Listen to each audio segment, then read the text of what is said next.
આજે કલેક્ટર કચેરી ખાતે શહેરની અલગ અલગ સંસ્થાઓ દ્વારા મંદિરો બચાવવા આવેદનપત્ર આપ્યું। શ્રી રામ યુવા સંગઠન, અખિલ ભારત હિન્દુ મહાસભા, આંતરરાષ્ટ્રીય હિન્દુ પરિષદ દ્વારા ગુજરાતમાં મંદિરો તોડવામાં ન આવે જેથી હિન્દુઓની ધાર્મિક લાગણી ન દુભાય તે માટે કલેક્ટરને આવેદનપત્ર આપી રજૂઆત કરવામાં આવી। તાજેતરમાં ગુજરાત સરકાર દ્વારા ગુજરાતના હજારો મંદિરોને હટાવવા માટે નોટિસ આપવામાં આવી છે। તે મંદિરો ના તોડવામાં આવે તેવી માંગ કરવામાં આવી હતી તથા નિર્ણયનો વિરોધ અને સંવિધાનિક રીતે શાંતિપૂર્ણ ધરણા કરનાર હિન્દુ નેતાઓની પોલીસ દ્વારા ખોટી ધરપકડ ન થાય તેવી માંગણી કરી હતી।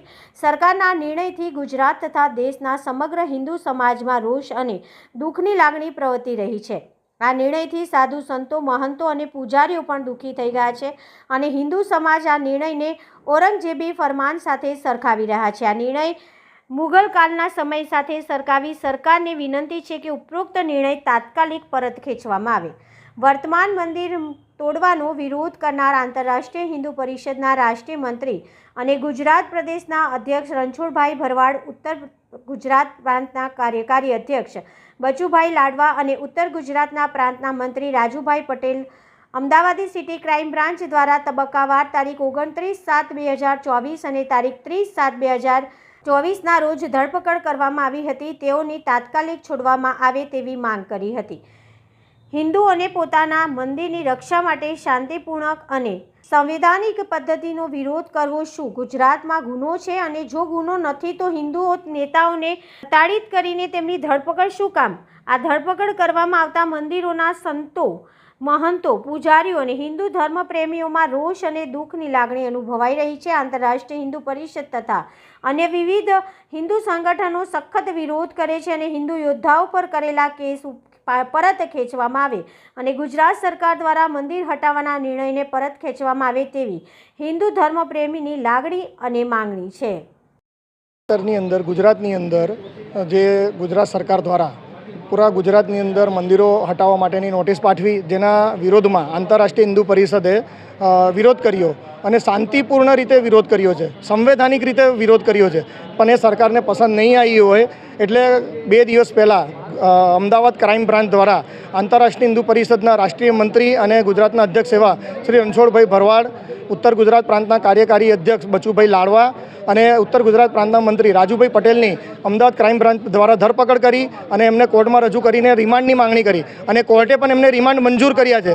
તો આ કૃત્ય જો મંદિર બચાવવાનું જે કામ કર્યું છે હિન્દુ યોદ્ધાઓએ, તો એ આતંકવાદી કૃત્ય છે। શું પાકિસ્તાનમાં અને તાલિબાનમાં આવી ગયા છે કે જેને સજા ગણી રહ્યા છે? એક તરફ સરકાર હિન્દુત્વની વાતો કરે છે, રામ મંદિર માટે મોટા મોટા પ્રદર્શનો કરે છે અને અહીંયા મંદિરો તોડે છે, જે મંદિર તોડવાનો વિરોધ કરી રહ્યા છે એ લોકોને જેલ બતાડી રહ્યા છે। તો આજે એના વિરોધમાં આંતરરાષ્ટ્રીય હિન્દુ પરિષદ અને વડોદરાના વિવિધ હિન્દુ સંગઠન જેમ કે રાજપૂત કરણી સેના, હિન્દુ યુવા શ્રી રામ યુવા સંગઠન, મંદિર બચાવ સમિતિ અને વિવિધ અલગ અલગ સંગઠનો આજે વિરોધ કરવા અને પોતાનો વિરોધ નોંધાવવા આવ્યા છે અને આવેદન કર્યું છે કે આ જે હિન્દુ યોદ્ધાઓની ધરપકડ કરી છે એ તીવ્ર ગતિથી એમને મુક્ત કરે અને મંદિરો તોડવાનો જે નિર્ણય છે એ પરત લે। અને જો સરકાર આ રીતે નહીં માને તો હિન્દુ સંગઠનો ભેગા થઈ અને ઉગ્ર આંદોલન કરતાં બિલકુલ ખચકાટ નહીં અનુભવે। મનોજ અગ્રવાલ, આંતરરાષ્ટ્રીય હિન્દુ પરિષદ મહામંત્રી, વડોદરા મહાનગર। આજે આંતરરાષ્ટ્રીય હિન્દુ પરિષદ, શ્રી રામ સેના અને મંદિર બચાવ સમિતિ જેવા વિવિધ હિન્દુ સંગઠનો દ્વારા કલેક્ટરશ્રીને આવેદનપત્ર આપવામાં આવ્યું। છેલ્લા 10 દિવસથી ગુજરાતની અંદર સંપૂર્ણ હિન્દુ સમાજ જોઈ રહ્યો છે કે જે પ્રશાસન દ્વારા હજારો હિન્દુ મંદિરોને તોડવા માટે નોટિસો આપવામાં આવી। એના વિરોધ આપણે સૌ પ્રથમ કાર્યક્રમ કર્યો અને વિરોધ નોંધાવ્યો અને માંડવી મેલડી માતાના મંદિરે આપણે માતાજીને આવેદનપત્ર આપ્યું। સમગ્ર ગુજરાતની અંદર આંતરરાષ્ટ્રીય હિન્દુ પરિષદ અમદાવાદ હોય, ભાવનગર હોય, અમરેલી હોય, સુરત હોય, ભરૂચ હોય અને વડોદરા હોય, એ દરેક જગ્યાએ આ પ્રકારના શાંતિપૂર્ણ આંદોલન કર્યા। પ્રશાસન પાસે પરમિશન માંગીને આંદોલન કર્યું, શાંતિપૂર્ણ આંદોલન કર્યું, તેમ છતાં પણ ગુજરાતની અંદર હિન્દુ યોદ્ધાઓની ધરપકડ કરવામાં આવી। તો કેમ? શું મંદિર તોડવું અને એનો વિરોધ કરવો, એની રક્ષા કરવી એ હિન્દુ સમાજ એ ગુનો કહેવાય છે? શું અમે એ ગુનો કર્યો છે? તો એ અમારા હિન્દુ યોદ્ધાઓની ધરપકડ કરવામાં આવી। આજે અમે કલેક્ટરશ્રીના માધ્યમથી મુખ્યમંત્રી શ્રી ભૂપેન્દ્રજીને રજૂઆત કરવા માટે આવ્યા કે આ રીતે હિન્દુ યોદ્ધાઓની ગુજરાતમાં ધરપકડ કરવી એ ખૂબ જ દુઃખની વાત છે આ પ્રકારના પગલાઓથી સાધુ સંતો તો નારાજ છે જ, પણ સંપૂર્ણ હિન્દુ સમાજ આઘાતની અંદર છે કે આ રીતે હિન્દુ સમાજના યોદ્ધાઓને પ્રતાડિત કરવા એ ખૂબ જ દુઃખની વાત છે. જલ્દથી જલ્દ હિન્દુ યોદ્ધાઓને મુક્ત કરવામાં આવે અને સાથે સાથે એ માંગ પણ કરી કે જે આ હજારો મંદિરો તોડવા માટે જે પ્રયત્ન થઈ રહ્યા છે એ સંપૂર્ણ બંધ કરવામાં આવે. ઉમેશ જોશી, મંત્રી, રાષ્ટ્રીય બજરંગ દળ, દક્ષિણ ગુજરાત પ્રાંત. સૌને જય સિયારામ. અત્યારે કલેક્ટર ઓફિસે આવ્યા છે. અહીંયા આગળ આવેદનપત્ર નહીં પણ એક ચીમકી આપવા માટે આવ્યા છે કે જે અમારા હિન્દુ યોદ્ધા છે એમને ગણતરીની કલાકોમાં જો છોડવામાં નહીં આવે તો ઇતિહાસ યાદ કરાવીશું.